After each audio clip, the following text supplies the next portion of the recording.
I'd like to greet all human beings all around the world with a universal greetings of peace and the blessings of God be upon all of you.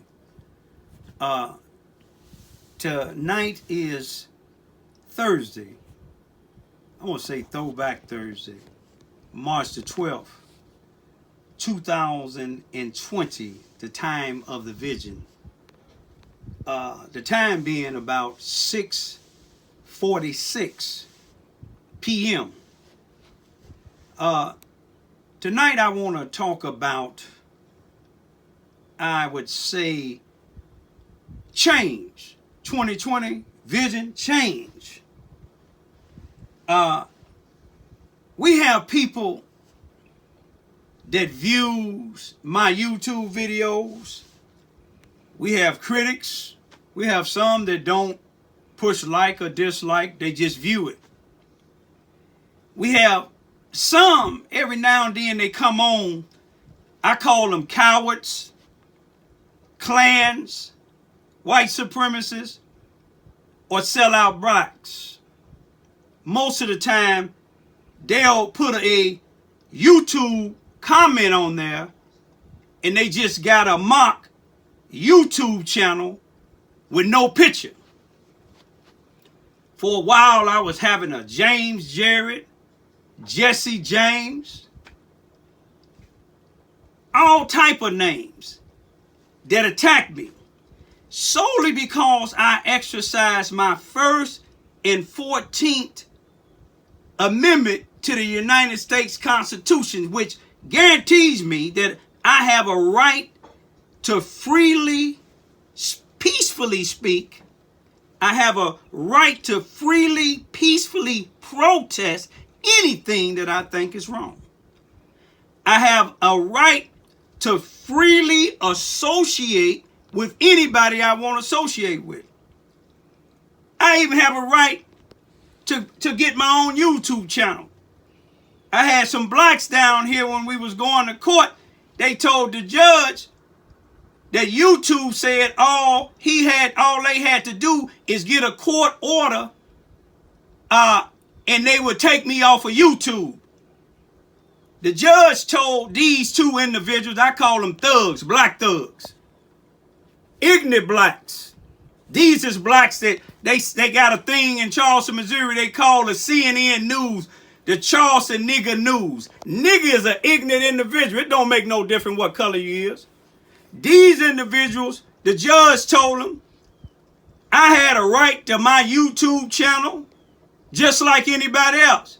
He said, if YouTube told you that you had to get a court order to get Mr. Ivy off of YouTube, you won't get it here. You won't get it today. You won't get it at all.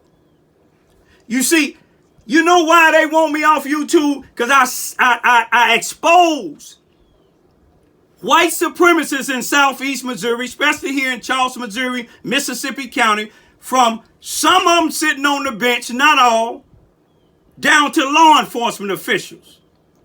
You see what I'm saying? In City Hall, blacks, they call themselves leaders. If the shoe fit, wear it. You see, that's why they want me to shut down. Now, who would you shut down? Why would you shut down a 62-year-old single black man living in the most racist city and county probably in the United States, Charles, Missouri, Mississippi County, that stand up against injustice? Why would you want to shut me down when I take up for any nationality of people that think that they are done wrong? If you look at my YouTube videos, I interviewed whites that said that they was done wrong, and I gave them a chance to voice their opinion because KFVS 12 here in the heartland in Southeast Missouri, they ain't gonna publish it for them. The newspaper that just went out of business, they ain't gonna publish it for them. These leaders, I'm talking about black and white, they ain't gonna march for it, but they'll march against me. But I want to tell you about an individual that used the name Mike Gardner. I just made a video a few days ago, and me and some of my friends There's activists that's from the north. Chicago, Wisconsin. We happen to be traveling this way where I met him part way in Illinois and brought him over to Missouri, Charleston, Missouri, to show them about 4 o'clock in the morning, to show them some of the headquarters of the good old boys, black and white. But you see, now, when these people attack me, it's okay. But when I come with facts, here it is individually. Look at this here. This individual here, I told him they must, I don't know if it's a male or a female, but using the name Mike Gardner.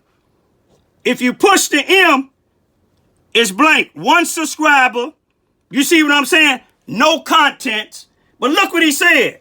If you don't like Southeast Missouri, why don't you move? Now, what did that sound like to you? That sound like a white supremacist or a sellout black. If you don't like Southeast Missouri, why don't you move? I'll give you a few reasons. Even though I was born in Chicago, Illinois, in a place that none of my attackers, none of these law enforcement officials in Mississippi County or Charleston, Missouri, wouldn't live probably to see a week on the police force in Chicago, Illinois, in the nicest of neighborhoods. They wouldn't even live to see the work in what they call the Cook County Jail.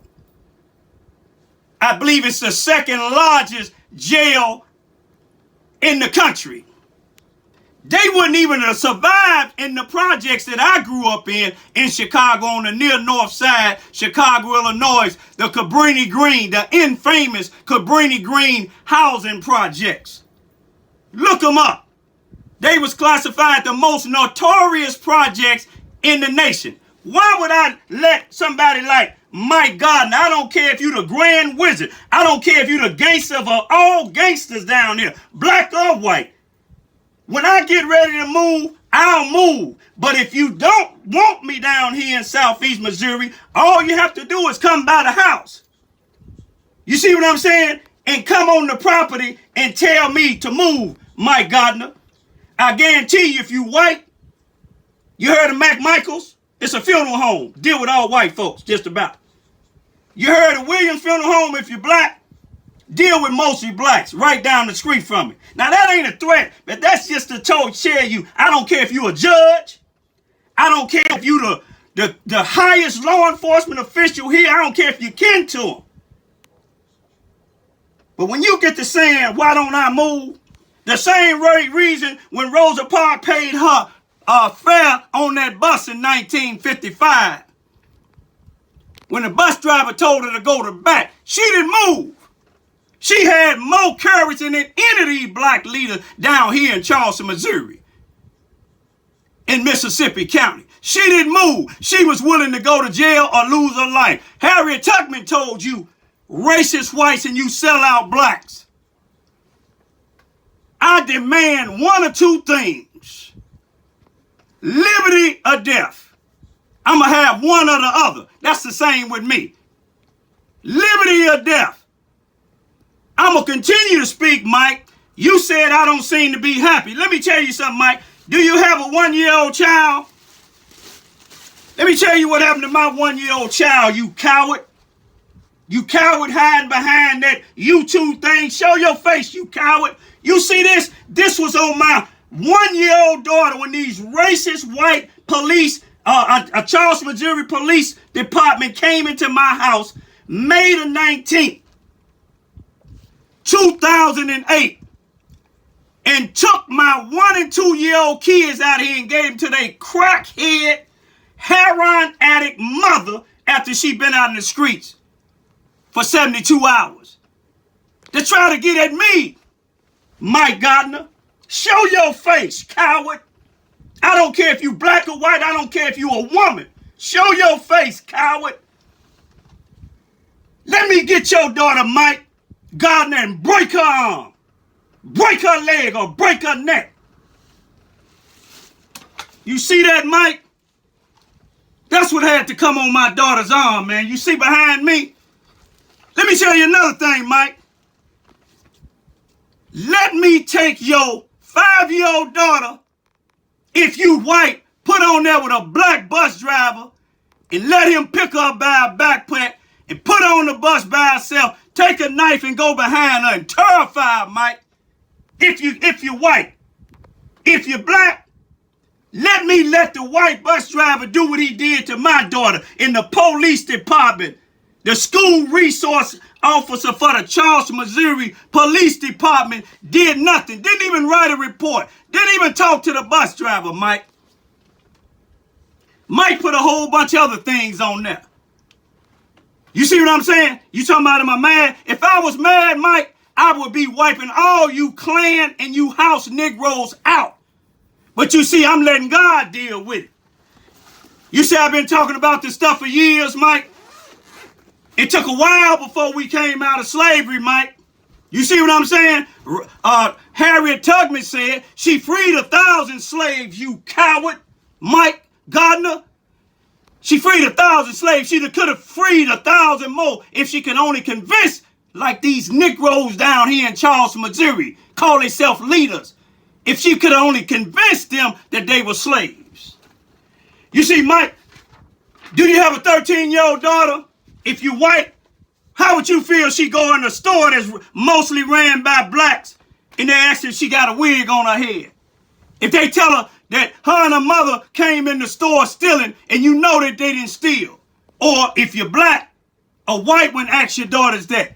You see, I ain't got no backup from the NAACP. That's supposed to be a nationwide organization, the civil rights organization. They never helped us on this here. But let me show you something, Mike. This is update. You see the date that signed? You see, the white racist police officer, Officer Austin Henson, wrote a report for the white girl that said my daughter was stealing but couldn't prove it. Officer Henson wrote a report to try to help this white girl and said she was only doing her job to stop thefts. But let me show you what the Human Rights Commission from the state of Missouri, they filed 3 charges against that whole store. Harassment, retaliation, and racial discrimination. That's on my daughter. On me, racial discrimination. You said it ain't moved. I've been talking for years. I'm going to keep on talking.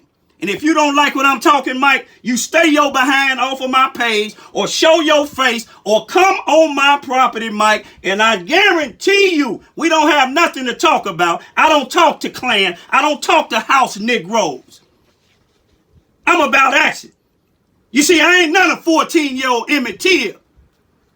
I got something that's going to make you want to shout. You see what I'm saying? You going to scream before your end come to you. When you're fooling with me or my 2 daughters or my 92-year-old World War II veteran dad. He fought in the war, you coward. What did your daddy do? What did you do? What did your mama do? What did your sister do? Mike Gardner, you coward. I don't normally talk about people like that, but when you cowards hide behind these YouTube things. My daddy, he was 18 years old. He came from a racist town here, Charleston, Missouri. Lincoln School, where their blacks couldn't even go no other school but to Lincoln School until 1961. Google up Davis versus the Charleston, Missouri Consolidated School number 7.